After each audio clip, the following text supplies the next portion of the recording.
বিধির পাতায় সাহিত্যের পাতায় সাম্প্রদায়িকতার বীজ বুনে সমাজকে ছিন্ন বিচ্ছিন্ন করার জন্য সোচ্চার হয়ে উঠেছে। আজ বলতে বলে কষ্ট লাগে যে মুসলমান জাতি প্রথম বর্বর ইংরেজদের বিরুদ্ধে উত্তাল করেছিল, প্রথম বর্বর ইংরেজদের বিরুদ্ধে হুঙ্কার তুলেছিল।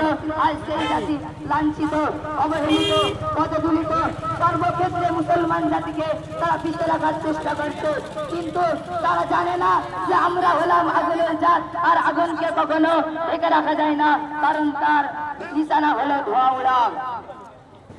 আর যারা আজ মুসলমান জাতির অবদান চোখে দেখতে পায় না, আর জেগে ঘুমানোর ভান করছে, যদি তারা চোখ খুলে তাকায় তো আজও দেখতে পাবে দিল্লির বুকে মাথা উঁচু করে দাঁড়িয়ে আছে তাজমহল, দিল্লির বুকে মাথা উঁচু করে দাঁড়িয়ে আছে লালকেল্লা, দিল্লির বুকে মাথা উঁচু করে দাঁড়িয়ে আছে কুতুব মিনার, দিল্লির বুকে মাথা উঁচু